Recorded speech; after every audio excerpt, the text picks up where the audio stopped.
ఓ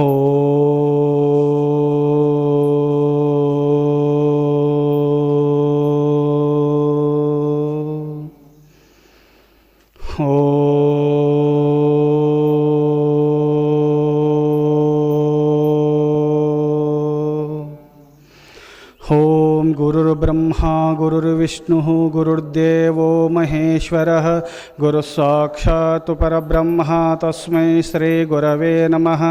ఓం నమః శివాయ గురవే సచ్చిదానందమూర్తయే నిష్ప్రపంచాయ శాంతాయ గురుదేవాయ తే నమః. ఓం వాగర్థావివ సంపృక్తో వాగర్థ ప్రతిపత్తయే జగతః పితరో వందే పార్వతీ పరమేశ్వరౌ. ఓం మనోజవం మారుతతుల్యవేగం జితేంద్రియం బుద్ధిమతాం వరిష్టం వాతాత్మజం వానరయూథముఖ్యం శ్రీరామదూతం శిరసా నమామి.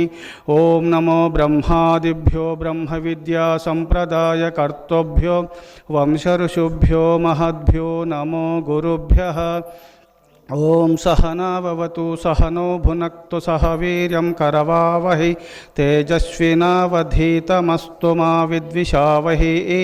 ఓం శాంతి శాంతి శాంతి. ఓం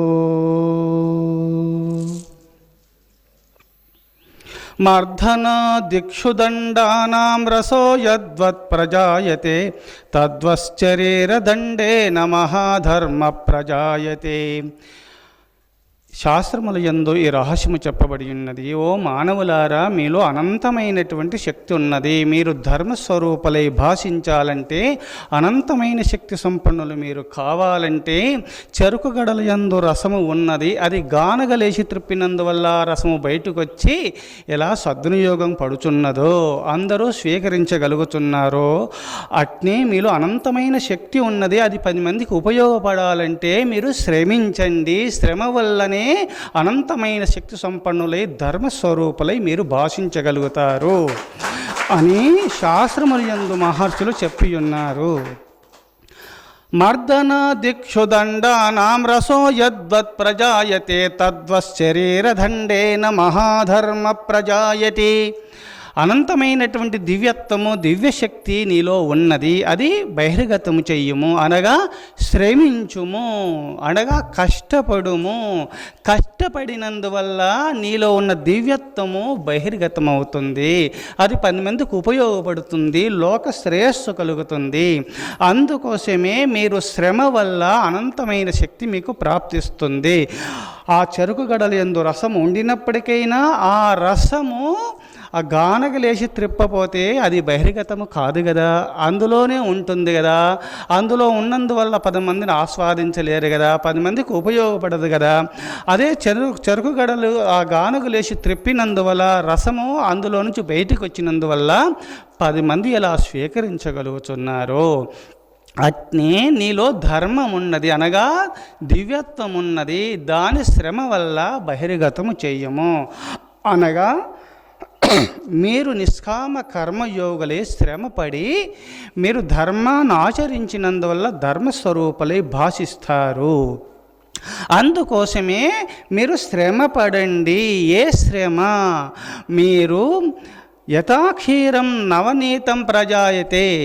అందుకోసమే ఇక్కడ మీరు ఏ విధంగా అయితే పాలయందు వెన్న ఉన్నది, ఆ వెన్న అది రావాలంటే దాన్ని ఆ పాలను కాంచాలా, కాంచిన తర్వాత చల్లబడిన తర్వాత తోడేయాలా, తోడేసిన తర్వాత అది దది పెరుగు అయిన తర్వాత చిలికినందువల్ల నవనీతం ఎలా బయటికి వస్తున్నదో, అదే ఆ నవనీతము కరిగించినందువల్ల జ్యోతి ఎరిగిస్తే ప్రకాశం ఎలా ప్రకాశించి చీకట్లు నశిస్తున్నాయో, అట్ని అజ్ఞానమైన చీకట్లు మీలో నుంచి వెళ్ళిపోవాల. జ్ఞానస్వరూపుల మీరు భాషించాలంటే మీరు సోమరితనానికి తిలోదకాలు వదలండి.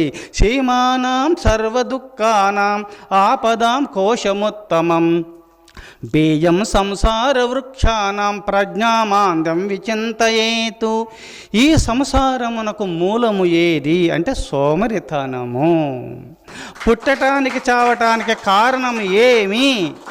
ఈ సమస్త దుఃఖములకు కారణము సోమరితనము. సీమానం సర్వ దుఃఖానాం ఆపదాం కోశముత్తమం. సమస్త దుఃఖములకు నిలయము ధనాగారమునకు. ఎలా ధనాగారము కోశం ఎలా అంటామో, ధనం పెట్టేది ధనాగారం అంటాము. అట్నే ఇప్పుడు ధాన్యాన్ని దాస్తే ధాన్యాగారం అంటున్నాము. అట్నే సమస్త దుఃఖములకు నిలయమేది అనగా సోమరితనము. ఈ సమస్త దుఃఖములకు సోమరితనం కావున ఎవరు సోమరితనం దూరం చేసుకుంటారో వాళ్ళు సోహంపరులై భాషించగలుగుతారు. మీరు సోహంపరులు కావాలంటే సీమానం సర్వదుఃఖానాం ఆపదాం కోశముత్తమం బీజం సంసార వృక్షానాం ప్రజ్ఞామాంద్యం విచింతయేతు. బీజములో మహావృక్షము ఉన్నట్లు ఈ సోమరితనములో భార్య భర్త పిల్లలు దుఃఖము ఎంత ఏడుపులన్నీ ఉన్నాయి ఇందులోనే. అంటే భార్య పిల్ల భర్త పిల్లలను దుఃఖమని కాదు, వాళ్ళు ఉన్నప్పటికైనా సోమరితనానికి ఎవరు నువ్వు దాసుడు అవుతావో అందరి దగ్గర తిట్లు పట్టించుకుంటావు. తిట్లు పడుతూనే ఉంటాయి, నువ్వు ఏడుస్తూనే ఉంటావు, ఏడిపిస్తూనే ఉంటావు. అన్ని దుఃఖములకు కారణము సోమరితనము. అందుకు సోమరితనాన్ని సంపూర్ణంగా త్యజించుము.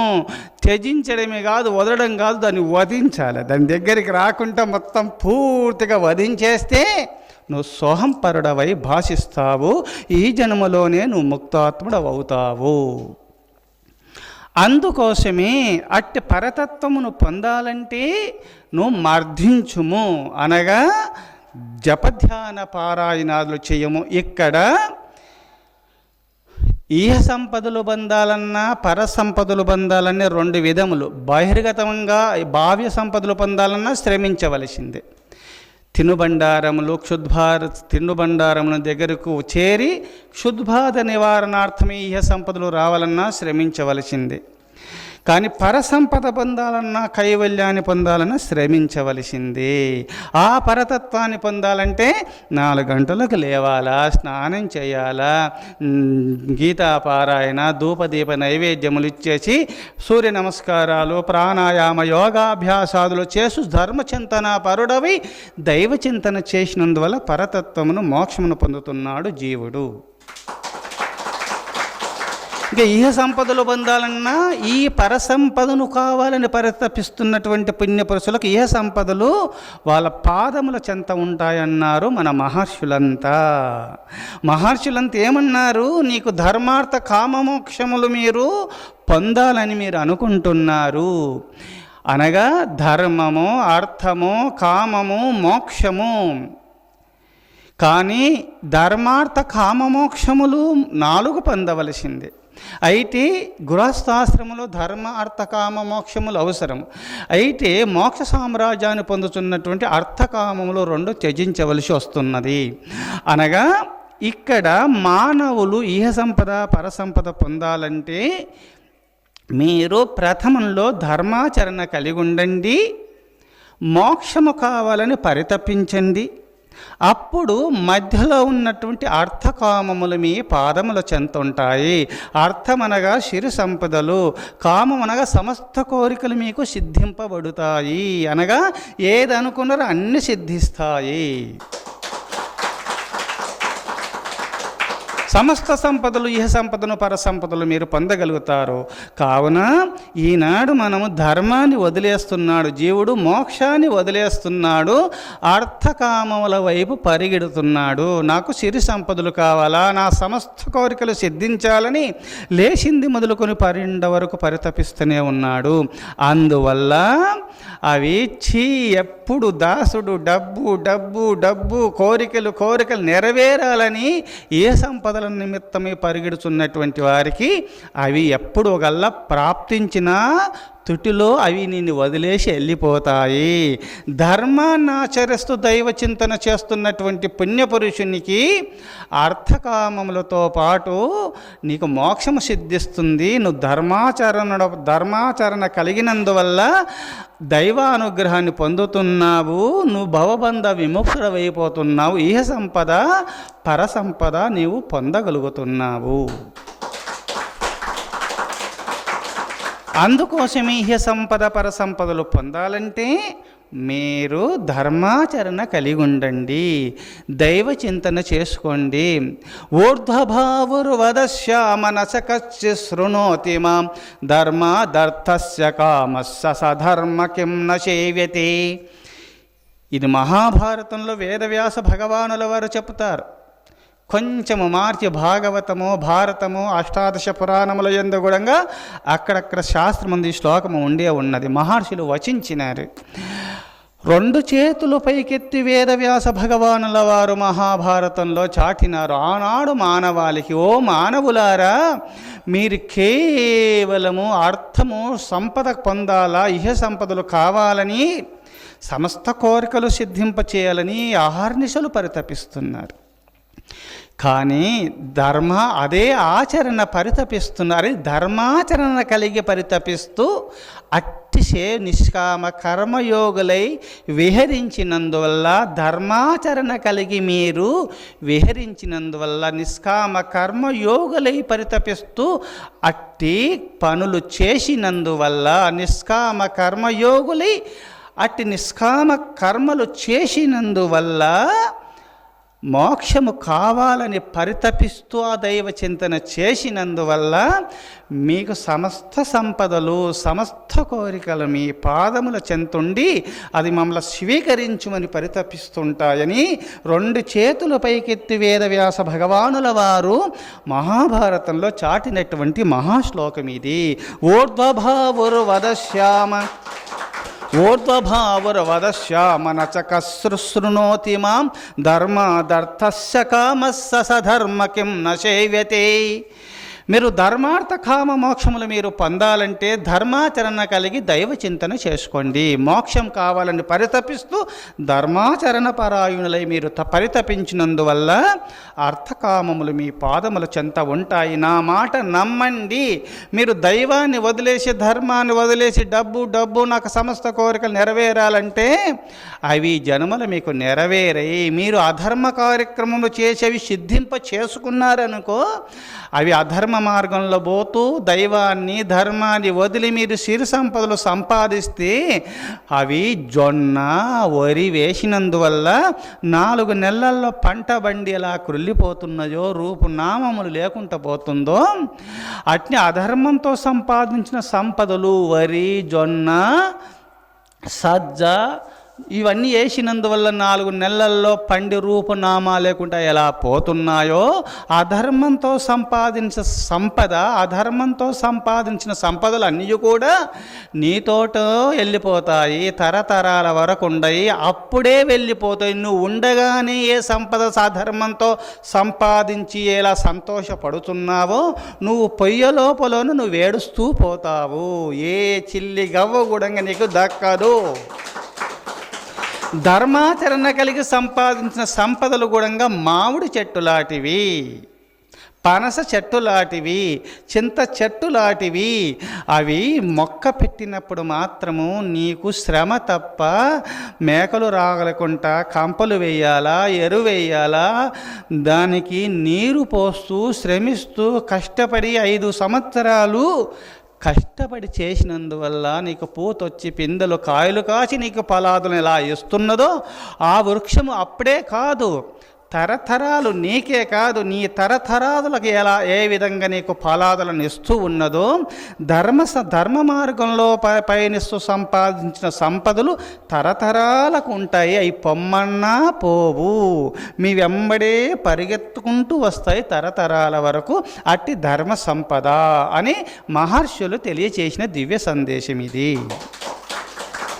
అందుకోసము అధర్మ మార్గంలో మీరు పయనిస్తూ పంచభక్ష పరమానాదులు తిన్నా అది విషంతో సమానమే. ధర్మ మార్గంలో పయనిస్తూ అంబలి త్రాగినా అది అమృతంతో సమానమన్నారు మలయాళ స్వాముల వారు. అందుకోసమే ధర్మ మార్గంలో పయనిస్తూ ఉన్నటువంటి ఆ ధర్మ మార్గంలో సంపాదించిన సంపద తిన్నా నీకు ఆరోగ్యం కలిగిస్తుంది, ఆనందము కలిగిస్తుంది. అధర్మ మార్గంలో పయనిస్తూ సంపాదించిన సంపదలన్నీ కూడా అవి నీకు అశాంతిని కలిగిస్తుంది, రోగాలు కలిగిస్తుంది, నీకు మనశ్శాంతిని కలిగించదు. అణువంతా కూడా విషపూరితంగా మారిపోతుంది. శరీరాలు, మనసు, బుద్ధి, చిత్తం అన్నీ కూడా నీకు ప్రశాంతత కలిగించలేవు. ధర్మంతో కూడుకున్నటువంటి అన్నం తింటేనే నీకు ప్రశాంతత కలుగుతుంది, పరమాత్మ చింతన చేయడానికి అవకాశం ఉంటుంది. అందుకోసమే ధర్మ మార్గంలో పయనించు, ధర్మాచరణ కలిగి సంపాదించిన సంపదనే నీ సంపద. అధర్మ మార్గంలో పోతూ సంపాదించిన సంపద అన్ని కూడా నిర్మూలనమైపోతుందని వేదవ్యాస భగవానుల వారు మహాభారతంలో చెప్పిన దివ్య సందేశం ఇది. మీకు ధర్మాచరణతో కలిగినటువంటి సంపద ఎంత రుచి కలిగిస్తుందో, ఎంత ఆనందం కలిగిస్తుందో, ఎట్టి ఆరోగ్యం కలిగిస్తుందో మీకు తెలియచేయుట నిమిత్తం, మీకు అనుభూతి కలుగుట నిమిత్తం ఒక చక్కటి ఉపదేశము కథ రూపంలో విన్నవిస్తాను. పూర్వకాలంలో ఒక వృద్ధ దంపతులు, వృద్ధాప్యం వచ్చింది, చిన్ననాటి నుంచి కూడా వాళ్ళు కష్టపడి సంపాదించుకునేవాళ్ళు. వాళ్ళు ఆ ఇద్దరు వృద్ధ దంపతులు అరణ్యానికి వెళ్ళి ఆ చెట్లన్నీ కూడా ఎండిపోయిన కట్టెలు, అవి కొన్ని పచ్చి కట్టెలు, ఎండి కట్టెలు కూడా కొట్టి కొంచెము ప్రోగు చేసి బొగ్గులు కాల్చుతూ ఆ బొగ్గులు తీసుకుపోయి అమ్ముకుంటూ తినుబండారములు తెచ్చుకొని ఆ రొట్టెలు అన్నమై చేసుకొని తినేవాళ్ళు. వాళ్ళు వృద్ధాప్యం వచ్చినప్పటికైనా కాళ్ళ నొప్పులు, ఒళ్ళు నొప్పులు కానీ ఏ నొప్పులు లేవు, చిన్నపిల్లలాగా పరిగెడుతూ ఉండేవాళ్ళు. ఒకరోజు మహారాజు వేటకు వెళ్ళినాడు అరణ్యానికి. వేటకు వెళుతూ స్నేహితులతో కొంతమంది సామంత రాజులతో అరణ్యంలో వేట ఎందుకు వాడుతారో మీకు సందేహం కలగవచ్చును. ఒక వ్యసనంతో కాదు, ఆ అరణ్యంలో జంతువులు ఎక్కువైనప్పుడు పంట పొలాలు తింటుతూ, ఆ పంట పొలాలన్నీ తింటూ రైతులపైన తిరుగుబాటు చేస్తూ, తినుబండారములు లేక, తినటానికి ధాన్యము లేక జనులు బాధపడే సమయంలో, జనులు బాధపడుతూ తల్లడిల సమయంలో ఆ జనులు రాజులకు విన్నవించుకోగా రాజులు సైన్యంతో పాటు అందరినీ కూడా ఎంటబెట్టుకొని ఆ అరణ్యము నలుమూలలో ఆవరించి ఆ నలుమూలలో కూడా చుట్టుముట్టి ఆ జంతువులను అందరూ సంహరిస్తూ వచ్చినారు. అది పాపమే. అయితే ప్రజలు సుక్షేమంగా వండుట నిమిత్తమే తినుబండారంలో తినుధాన్యములు ఉండాలని ఆ పని చేసినారు. ఆ పాపమే, అయితే అది హింసనే. అయినప్పటికైనా అది ప్రజలకు చెందుతుంది, తనకు కొంచెం చెందుతుంది. ఆ నిమిత్తమే వేటాడుతూ వచ్చినారే కానీ ఒక వ్యసనం ద్వారా తనను చంపాలనే భావన చేత, మధుమాంసాలు తినాలనే భావన చేత వేట ఆడేవారు కారు ఆనాడు మహారాజులు. అందుకోసమే ఆ మహారాజు వేటాడుతూ అరణ్యంలో తిరుగుతూ అక్కడ అరణ్యంలో ఒక గుడిసేసుకొని అక్కడ బొగ్గులు కాల్చుతూ, చెట్లు కొట్టి ఎండబెట్టి బొగ్గులు కాల్చుతూ ఆ విధంగా జీవనాధారం గడుపుతున్నటువంటి అరణ్యంలో ఆ వేటాడుతూ దప్పిక కొని, ధూప కొని, ఆహారంతో పరితపిస్తూ అక్కడ ఒక కుటీరం అగుపడుతుంది.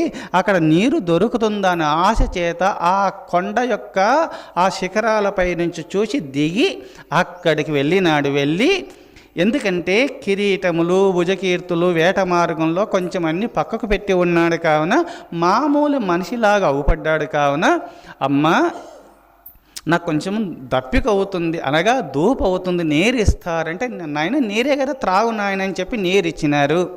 ఆ నీరు త్రాగినాడు. ఆకలి అవుతుంది, ఏమన్నా అన్నం ఉంటే పెడతారా అని అడిగినాడు మహారాజు. ఎందుకంటే మారు రూపంలో ఉన్నాడు. అప్పుడుండి వాళ్ళు చెరొక్క రొట్టె చేసుకున్నారు. అక్కడ ఉన్నటువంటి ఆకులు, ఆ అడవి ఆకులతో, అడవిలో ఉన్నటువంటి ఆ దళాలు ఆకులతో, ఆ చెట్ల ఆకులు, అక్కడ ఉన్నటువంటి గరిక, లేత గరికతో, అక్కడ ఉన్నటువంటి మంచి ఆకులతో, ఆ మిరపకాయలు, ఆ ఉప్పుతో, రకరకాలు వాళ్ళకు దొరికినటువంటి పదార్థాలతో మంచిగా చట్నీ నూరినారు. మంచి నూరి పెట్టుకున్నారు. తినాలనుకున్న సమయంలో ఈ మహారాజు పోయినాడు. ఆకలి అవుతుంది, నాకు అన్నం పెట్టండి అనగానే, అయ్యో అతిథి ఏనాడు రాలే కదా, ఆకలి అవుతుందనో అని వచ్చినాడు, మనం తర్వాత చేసుకొని తిందామని ఆ ఒక్క రొట్టె ఇచ్చినారు. ఆ రొట్టె తింటూ ఉన్నప్పుడు మహారాజు చిన్ననాటి నుండి ఎన్నో షడ్రసోపేతమైనటువంటి ఆహారములు ఎన్నెన్నో తిన్నాడు చిన్నప్పుడు. కానీ ఈ రొట్టె తినుచుండగా ఈ రొట్టెల్లో ఉన్న రుచి జీవితంలో చూడలేదు మహారాజు. తిన్న తర్వాత, అమ్మా నాకు ఇంకో ఉంటే ఇస్తారా, ఆకలిగా ఉందంటే ఇంకో రొట్టె ఇచ్చినారు. ఆ రొట్టె కూడా తిన్నాడు.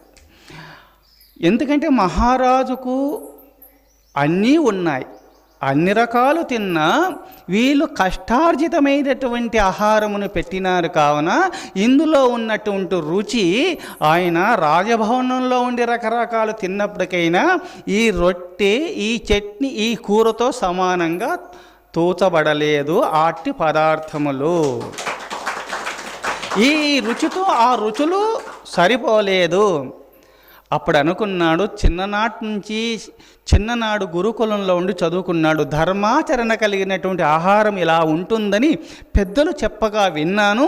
ఈనాడు ఈ వృద్ధ దంపలు ధర్మాత్మలు, వీళ్ళ ఆహారం ఇంత రుచిగా ఉంది, వీళ్ళు పుణ్యపురుషులు, వీళ్ళకు సన్మానం చేయాలని చెప్పి, అమ్మ తాత అవ్వ నేను వెళ్ళొస్తానని చెప్పి వాళ్ళకి నమస్కారం చేసి వెళ్ళిపోయినాడు. వాళ్ళు పుణ్యపురుషులు, ఎందుకంటే ఎవరు సొమ్ము తినలేదు కావున ఆహార పదార్థములు అంత రుచిగా ఉన్నాయి అని తెలుసుకున్నాడు సూక్ష్మ దృష్టితో ఆ మహారాజు. వెంటనే రాజభవనానికి వెళ్ళిన తర్వాత మంత్రిని, కొంతమంది సామంతులైనటువంటి మహారాజులకి విషయం చెప్పినాడు, మీరు ధర్మాచరణ కలిగినందువల్ల ఇట్టి పదార్థములు ఇట్టి రుచికరంగా ఉంటాయి, నేను గురుకులంలో చదువుకున్నాడు, ఈనాడు అట్టి పదార్థములు రుచి చూసినాను అని ఆనంద పారవశ్యంలో ఉంటూ మంత్రికి చెప్పుతూ ఆ వృద్ధ దంపతులను ఇక్కడ తీసుకొని రండి, ఇక్కడికి తోలుకొని రండి అని రథం ఇచ్చి పంపినాడు. ఎందుకంటే తోలుకొని రండి, పిలుచుకొని రండి అనే పదాలు పర్యాయ పదాలుగా వాడుతుంటారు. ఒక ప్రాంతంలో తోలకరండి అంటే పశువులు అంటారు, పశువులను తోలకరండి అంటారు. పిలుచుకరండి, తోలకరండి నానా విధాలు పర్యాయ పదాలుగా వాడుతుంటారు. అందుకోసమే వాళ్ళను పిలుచుకొని రాపోండి అని చెప్పినాడు. రథాన్నిచ్చి పంపినాడు. మహారాజు పోయినాడు. ఆ మహారాజు వెళ్ళి ఆ మంత్రికి చెప్పి రథాన్నిచ్చి ఆ వృద్ధ దంపతులు తీసుకొని రండి అని చెప్పగా ఆ మంత్రి వెళ్ళి ఆ వృద్ధ దంపతులకు విషయం చెప్పి, మహారాజు మిమ్మల్ని రమ్మన్నాడు అని రథం పైన కూర్చుండబెట్టుకొని వచ్చినారు. వాళ్ళు భయపడుతున్నాడు, మహారాజు ఏమి మమ్మల్ని రమ్మనడం ఏమిటి అని ఆశ్చర్యచకితులై బాధపడుతున్నారు. ఒక వంక ఆనందము, ఒక వంక దుఃఖముగా ఉన్నది వాళ్ళకి. రాజు ఎదుట మంత్రి నిలబెట్టినాడు. ఆ మహారాజు నమస్కారం చేసినాడు. వృద్ధ దంపతులారా, మీరు పుణ్యపురుషులు, మీరు చాలా మంచివాళ్ళు. మహామంత్రి వీళ్ళకు స్నానం చేయించి పట్టుపీతాంబరములైన దుస్తులు, విలువతో కూడినటువంటి మంచి దుస్తులు వీళ్ళకు తొడిగించండి. స్నానం చేయించి విలువతో కూడిన దుస్తులు, వస్త్రములు వీళ్ళకు కట్టించి అన్నము పెట్టించి నా దగ్గరకు తీసుకొని రండి అని చెప్పినాడు. మహారాజు వాళ్ళకి నుంచి స్నానాలు చేయించినాడు. చెలికత్తల ద్వారా, స్నేహితుల ద్వారా రకరకాలమైనటువంటి అలంకారాలు చేయించేసి ఆహార పదార్థములు తినిపించి ఆభరణాలు కూడా రకరకాలమైన ఆభరణాలు వాళ్ళకి వేయించి రాజు దగ్గరికి తీసుకొని వచ్చేసినారు. మహారాజా, నీ ఆజ్ఞ ప్రకారంగా వీళ్ళకు స్నానం చేయించినాను, వస్త్రములు తొడిగించేసి అన్నము పెట్టించి ఇతరమైన విలువతో కూడిన ఆభరణాలు వేయించి వాళ్ళకు తీసుకొని వచ్చినారు. ఇక్కడికి వచ్చిన తర్వాత సన్మానం చేయాలి కదా. మహారాజు 2 మాలలు తీసుకొచ్చి వాళ్లకు మాలలు వేసేసినాడు, గౌరవించినాడు. అప్పుడుండి, పుణ్యాత్ములారా, అరణ్యంలో మాకు ఆతిథ్యం ఇచ్చినారు, మీరు 2 రొట్టెలు పెట్టినారు, అవి చాలా రుచిగా ఉన్నాయి, కావున మీకు సన్మానం చేయదలుచుకున్నాను, మీరు ఏమేమి కోరుకుంటారో కోరుకోండి అని అన్నాడు మహారాజు వాళ్ళను. అనగానే వాళ్ళు ఏడ్చినారు, వాళ్ళు తల్లడిల్లినారు.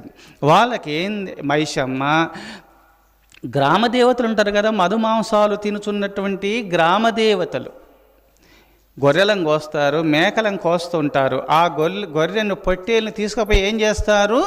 స్నానం చేయిస్తారు. స్నానం చేయించిన తర్వాత దానికి మంచిగా మాలలు వేస్తారు, అలంకారం చేస్తారు, బొట్లు పెడతారు, దానికి అన్నం తినబెట్టిస్తారు. బెల్లం వేసి బెల్లం బువ్వ పెట్టి రుచికరమైన పదార్థాలు పెట్టి నువ్వేం కోరుకో అంటారు. ఆ గొర్రెను ఆ పొట్టేలను చంపే ముందు ఏం కోరుకో అంటూ కత్తి పెట్టి దాన్ని తల కోస్తారు. అట్నే వీళ్ళకి ఏమనిపించిందంటే నిన్న మహారాజు ఆతిథ్యమును, ఆ మహారాజుకు ఆతిథ్యం ఇచ్చినాము, మన కుటీరానికి వచ్చినప్పుడు మనము రొట్టె పెట్టినాము, మామూలుగా చట్నీ వేసినాము, రాజు కోపగించుకున్నాడు, మనల్ని పిలిపించినాడు, స్నానాలు చేయించినాడు, మనకు అలంకారమైన దుస్తులు కట్టించినాడు, మాలలు వేసినాడు, తినుబండారంలో రకరకాలైన తినుబండారంలో తినిపించినాడు, కోరుకో అంటున్నాడు. మాలలేసి పొట్టేలకు మేకలకు గొర్రెలకు వేస్తారట కోశం ముందు. అట్నే కోరుకో అంటున్నాడంటే ఇక మమ్మల్ని సంపుతాడు అనుకున్నారు ఆ ముసలోళ్ళు భయాందోళన వల్ల. మహారాజా మమ్మల్ని సంపకు పొరపాటైంది, నువ్వు మహారాజు అని మాకు తెలియదు, అందుకోసం రొట్టెలు ఇచ్చినాము, మీకు ఆతిథ్యం సరిగా ఇవ్వలేదు, మా దగ్గర ఏమీ లేదు మహారాజా, మమ్మల్ని సంపొద్దు అంటే మీరు భయపడకండి, ఏదో అజ్ఞానులైన వాళ్ళు ఎల్లమ్మ గంగమ్మ పోలేరమ్మ అంటూ కోస్తారు, నేను జ్ఞానిని, మాకు ఆతిథ్యము రొట్టెలు చేసి ఇచ్చినారు, ఆ చట్నీ వేసినారు, ఆ కూరను నా జీవితంలో అటు రుచి తినబోను అనిపిస్తుంది, అందుకోసం మీరు పుణ్యాత్ములు కావున మీకు ఆతిథ్యమును సన్మానం చేయదలుచుకున్నారు, నేను చంపను, మీరు భయపడొద్దు, మీలో ధర్మం ఉంది, ధర్మ పురుషులు కావున మీరు వండినటువంటి మీ చేతు ద్వారా అనంతమైనటువంటి రుచికరమైన పదార్థములు మేము తినగలిగినానని చెప్పి ఆ వృద్ధ దంపతులకు అభయమిచ్చి మీరు భయపడొద్దని చెప్పి వాళ్లకు 100 ఎకరాల శ్రీచందనముతో కూడినటువంటి వృక్షాల వనాన్ని వాళ్ళకు దానం చేసినాడు మహారాజు. ఇక్కడ నుంచి మీరు బొగ్గులు చెట్లు కొట్టి బొగ్గులు అమ్ముకొని బ్రతకవలసిన అవసరం లేదు, ఒక శ్రీచందన వృక్షం అమ్ముతే చాలు, ఎంతో డబ్బు వస్తుంది, ఆ డబ్బుతో అప్పుడప్పుడు దాన్ని అమ్ముకుంటూ మీరు జీవనాధారం సాగించుకుంటూ ఉండండి అని మహారాజు ఆజ్ఞాపించినాడు. వాళ్ళు ఆ వృక్షంలోనే ఆ 100 ఎకరాలతో ఉన్నట్టు శ్రీచందన వృక్షంలోనే భవనాలు ఉన్నాయి, ఆ భవనాలు వాళ్ళకి ఇచ్చేసినాడు. ఆ వృద్ధ దంపతులు ఆనందంగా ఉండి వాళ్ళు అనుకున్నారు శ్రీచందనం యొక్క వృక్షముల యొక్క ఇలువ తెలవకుండా అవి కొట్టేస్తున్నారు, అవి ఎండబెడుతున్నారు, అవి బొగ్గులు కాల్చుతూ ఉన్నారు, మూటలు చేసి అమ్ముతూ ఉన్నారు తెలియక. అరణ్యమంతా అట్నే అప్పుడు మహారాజు ఆశ్చర్యపోయినాడు, నాయనలారా ఇది మీకు ఒక్క వృక్షమును అమ్మినా సరే మీ జీవిత పర్యంతరము తినుబండారములన్నీ కూడా చేకూరుతాయి, ఈ వృక్షములు ఎలువైనటువంటివి అని చెప్పుతూ వాళ్ళకి జ్ఞానోపదేశం చేస్తూ వచ్చినాడు మహారాజు. అట్నే ఈ శరీరం అనేది అనంతమైనటువంటి శక్తి కలిగినటువంటిది, దీన్ని దుబారా చేయకూడదు, విషయభోగముల యందు దీన్ని ఉపయోగిస్తూ తినుబండారముల యందు దీన్ని ఉపయోగిస్తూ భావ్య ప్రపంచమే సత్యమని ఆ అసత్యమైన మార్గంలో దీన్ని వినియోగిస్తూ ఈ శరీర అస్థిరమైందని తెలుసుకొని సత్యమైన వాడు దేవుడని తెలుసుకొని సత్యమైన వారు దేవుడని తెలుసుకొని అస్థిరమైనటువంటి ప్రపంచానికి స్వస్తి చెప్పి శాశ్వతమైనటువంటి పరమాత్మ చింతన చేస్తూ ఉన్నంతకాలము సోమరితనానికి తిలోదకాలు వదిలి దాన్ని సోమరితనాన్ని వదిలేసి ధర్మాచరణ దైవ చింతన చేస్తూ ఎవరు పయనిస్తుంటారో అట్టివారు ఈ శరీరాన్ని సద్వినియోగం చేసుకున్న వాళ్ళు అవుతారు. లేకపోతే ఆ ముసలోళ్ళు శ్రీచందన వృక్షాలు నరికి బొగ్గులు అమ్మినట్టు అవుతుంది, జీవితం అంతా వేస్ట్ అని చెప్పినాడు మహారాజు. నాయలారా, వృద్ధ దంపతులారా, మీరు పుణ్యపురుషులు. అందుకోసమే మహారాజు వాళ్ళని ఆదర్శంగా తీసుకొని దేశమంతట చాటించినాడు. అందుకోసం మీరు ధర్మాచరణ పరాయణులై ధర్మంతో కూడిన సంపదను సంపాదించండి, దైవచింతన చేసుకోండి. ఏ సంపదలు పర సంపదలు మీ వెంబడి పరిగెడుకుంటూ వస్తాయి అని మహారాజు అందించిన దివ్య సందేశము ఆనాడు. ఈనాడు అట్టి సందేశమును మీరు ఆచరిస్తూ ముక్తాత్ములు కావాలని నేను కోరుచున్నాను. అనగా ధర్మాచరణతో కలిగినటువంటి ఆహారము, నిష్కామ కర్మయోగులై విహరిస్తూ ధర్మ మార్గంలో పయనిస్తూ పోయిస్తున్నటువంటి అట్టి ధర్మాచరణ కలిగి సంపాదించినటువంటి అట్టి సంపాదనతో తినుచున్నటువంటి తినుబండారములు రుచిగా ఉంటాయి.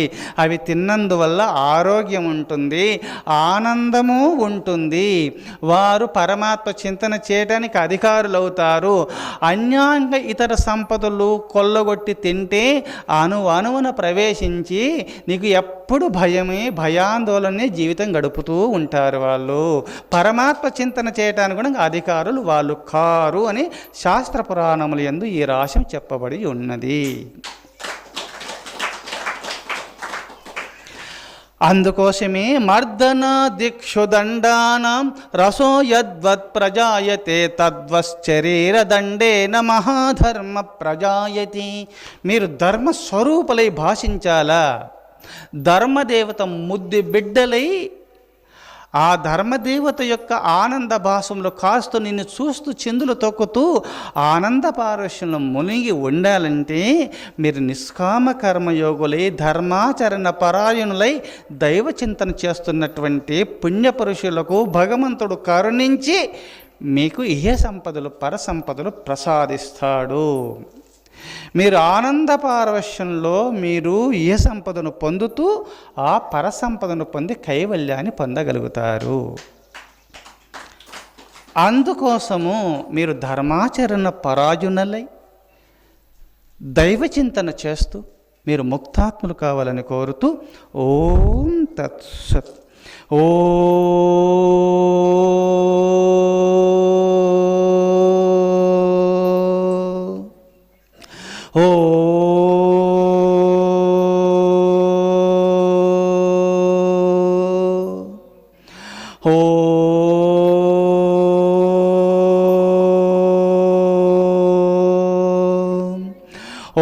సహనావతు సహనో భునక్తు సహ వీర్యం కరవావహి తేజస్వినావధీతమస్తు మా విద్విషావహి. ఓం శాంతి శాంతి శాంతి. శంభో శివ శివ శివ శివ శివ శివ. నారాయణ నారాయణ నారాయణ. ఓ దైవమతము ప్రతిష్ఠితమగునుగాక, కరుణామతము వృద్ధి నొందునుగాక,